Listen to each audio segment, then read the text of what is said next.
अस्सलाम वालेकुम एवरीवन। उम्मीद है आप सब खैरियत से होंगे। Welcome to the post market session. आज के सेशन में हमारे साथ CEO Chase Securities Ali Nawaz sahab मौजूद हैं। अस्सलाम वालेकुम अली भाई। वालेकुम सलाम, थैंक यू। अली भाई, आज मार्केट की performance initially market open with N aggressive upside, जहां पे 1500 पॉइंट्स की अपसाइड इनिशियली मार्केट ने शो करी। फिर टुवर्ड्स द एंड हमने देखा कि मार्केट में थोड़ी सी प्रॉफिट टेकिंग हुई overall, and market closed with N upside of eventually 200 points. तो ओवरऑल आज की मार्केट की परफॉर्मेंस के बारे में आपको क्या व्यू है? जी, बिल्कुल। आई थिंक मार्केट में जो है वो लग ये रहा है कि थोड़ी सी एक्साइटमेंट आई है, और इंस्टीट्यूशनल लिक्विडिटी मार्केट के अंदर एंटर हुई है। हमने देखा भी कल कि कल फीपीलीपी नंबर्स में जो है वो म्यूचुअल फंड्स की काफी अच्छी बाइंग थी। और वो जैसे मार्केट ने फरवरी के फर्स्ट 2-3 वीक्स में थोड़ी सी करेक्शन दी थी, आई थिंक यही वजह बनी इंस्टीट्यूशनल इन्वेस्टर्स की कि उन्होंने जो है वो कुछ फंड्स मार्केट के अंदर जो है वो इन्वेस्ट किए। हाउएवर मार्केट कल 1500 पॉइंट अप। वैसे तो कल फर्स्ट सेशन में 900 पॉइंट्स डाउन थी, वो रिकवर हुए 1500 पॉइंट प्लस।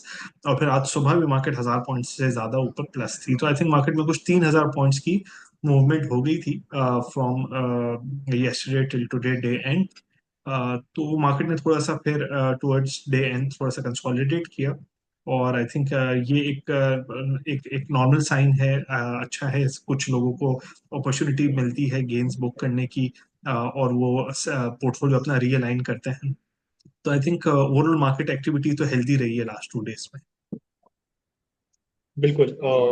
अच्छा, अगर हम सेक्टर वाइज बात करें तो ऑयल एंड गैस सेक्टर जो कि पिछले कुछ हफ्तों से स्ट्रगल कर रहा था, आज और कल कल में हमने जो है वो उसमें काफी बेहतर काम होता हुआ देखा है। कल टुवर्ड्स दी एंड हमने ओजीपीपीएल में काफी एग्रेसिव अपसाइड देखी। आज भी शुरुआत जो है वो इनमें जो है वो अच्छी हुई। तो ओवरऑल और फिर हम देख रहे हैं कि obviously government is also again trying to manage the circular date, और वो प्लान भी प्रेजेंट कर रही है टू आईएमएफ। तो एफर्ट्स हो रही हैं मुस्तकिल। Overall oil and gas sector के बारे में आपको क्या व्यू है? जी, बिल्कुल। देखिए, ये कोशिश तो पिछले 1-1.5 साल से हो रही है, जिसमें काफी अलग तरीके के जो है वो प्लान्स प्रेजेंट किए गए हैं। एक तो dividend plug in back mechanism था, वो शायद उस तरीके से अप्रूव नहीं हो सका। अब ये एक दूसरा अप्रूवल जा रहा है, जिसमें आपकी जो इंटरेस्ट रेट्स नीचे आ गए हैं, तो गवर्नमेंट उसका बेनिफिट उठाते हुए एक गवर्नमेंट से बैंक से बोरो करना चाह रही है। और बैंक से बोरो करके वो एनर्जी सेक्टर के जो ड्यूज है वो क्लियर कर देगी, जिससे एनर्जी सेक्टर का सर्कुलर डेट भी क्लियर हो जाएगा। और जो है वो एक पूरा एक तरीका मिल जाएगा गवर्नमेंट के लिए कि बगैर किसी कोई एक बहुत बड़ी एफर्ट डाले जो है वो ये सारी चीजें हो सकता है, बगैर कंज्यूमर्स पर जो है वो एक और मजीद बर्डन डाले बगैर ये सर्कुलर डेट क्लियर हो जाएगा। तो आई थिंक ये फिर जब आईएमएफ का की टीम आएगी और वो नए प्रोग्राम, नया ये प्लान जो है सर्कुलर डेट का, ये जब उनके साथ प्रेजेंट करेंगे, तो आई थिंक अगर वहां पर उन्होंने उसकी अप्रूवल दे दी, तो फिर हम ये देख सकते हैं कि कमिंग क्वार्टर के अंदर ये एग्जीक्यूट हो जाए। बिल्कुल। आज के टॉप परफॉर्मिंग सेक्टर के बारे में अगर हम बात करें तो बैंक्स ने सबसे ज्यादा पॉइंट्स कंट्रीब्यूट करे टुवर्ड्स द इंडेक्स, जिसमें हमने देखा कि कोई मेजर टॉप परफॉर्मर तो नहीं था, बट मॉडेस्ट अपसाइड हमने जो है ऑलमोस्ट तमाम बैंक्स में देखी। एमसीबी, बैंक लबीब, एचबीएल एज वेल। कल करेक्ट करा था एचबीएल ने, आज we saw some recovery in it. तो ओवरऑल बैंक्स के बारे में आपको क्या व्यू है? जी, देखें, वैसे तो बैंक्स हम बुलिश ही हैं, काफी अच्छे वैल्यूएशंस पे ट्रेड कर रहे हैं, डिविडेंड्स भी काफी बेहतर है। हावेवर ये जो ये जो कोर्ट का डिसीजन था, जिसमें जो एफएक्स ट्रेडिंग से जो के गेन्स थे, विंडफॉल गेन्स थे, उसको वो कुछ 23 बिलियन रुपीस की अमाउंट थी, जो कि बैंक्स पर जो है वो ये टैक्स लगा है। हावेवर कुछ बैंक्स ने इसका प्रोविजन बुक नहीं किया था, जिसमें एक एचबीएल भी है, जिसका तकरीबन कुछ 3 से 3.25 रुपए पर शेयर का इम्पैक्ट है, जो कि इस क्वार्टर में रिफ्लेक्ट होगा।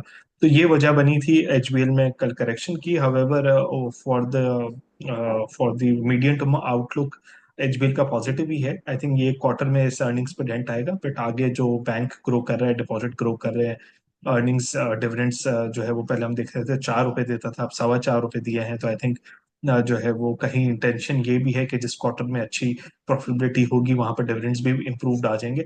तो आई थिंक जो है वो स्टॉक जो अच्छा करेक्ट हो गया है, इसमें एक अच्छी अपॉर्चुनिटी एकोमोडेशन की। बिल्कुल। Because corporate result season is on going, तो आज दो अहम अनाउंसमेंट थी, जिसमें एक तो कैप्को की थी। 4.5 रुपीज का कैप्को ने पे आउट अनाउंस करा। उसके साथ साथ फौजी सीमेंट की भी अनाउंसमेंट थी। 1.6 रुपीज का क्वार्टर फौजी सीमेंट ने अनाउंस करा।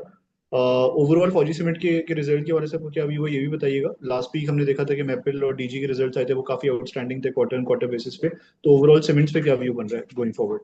जी बिल्कुल, देखिए सीमेंट्स में एक बात देखने वाली है कि लास्ट क्वार्टर में तो काफी अच्छे रिजल्ट्स आ रहे हैं। फौजी सीमेंट का भी बहुत अच्छा रिजल्ट आया है।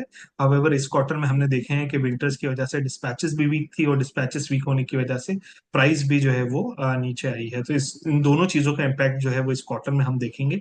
तो हो सकता है कि ये वाले क्वार्टर की अर्निंग उतनी इंकरेजिंग ना हो सीमेंट्स की, जितनी पिछले क्वार्टर की थी। हावेवर जैसे ही अब समर्स आ रहे हैं और आखिरी क्वार्टर में पीएचडीपी की अमाउंट्स रिलेटिवली बेहतर होती हैं, तो हम फिर देख सकते हैं कि डिमांड पिकअप हो, और डिमांड पिकअप होगी तो शायद प्राइस भी जो है वो दोबारा पिक जो है वो इंक्रीज होगी। और फिर फोर्थ क्वार्टर ऑनवर्ड जो है वो हम अर्निंग्स को रिकवर होते हुए देख सकते हैं। बिल्कुल। लास्ट क्वेश्चन अली भाई, एक जो क्वेश्चन है मेरा वो IMF, because IMF team is likely to visit next week, तो कंडीशंस के हवाले से हम किधर हैं? Do have we met all the conditions, या do you see any hurdle in this IMF programme? इस पे अपना व्यू बता दीजिएगा, and going forward what's your view regarding market? जी बिल्कुल, देखिए हर्डल्स में तो सिर्फ एक टैक्स कलेक्शन दिखता है कि हम 380 बिलियन रुपीज से हमारा टैक्स कलेक्शन का शॉर्टफॉल है। दो हम टैक्स टू जीडीपी रेशियो पे कंप्लाइंट है, लेकिन ओवरऑल टैक्स का नंबर जो है वो कम है 380 बिलियन रुपीज का। तो आई थिंक इस पर देखना है कि आईएमएफ क्या रेकमेंड करता है, कि इसको इस शॉर्टफॉल पे हमें वेवर मिल जाता है क्योंकि बाकी और सारे टारगेट्स पूरे हैं, या इसको भी ब्रिज करने के लिए कोई ना कोई आईएमएफ टैक्सेशन मेजर लेने का कहता है।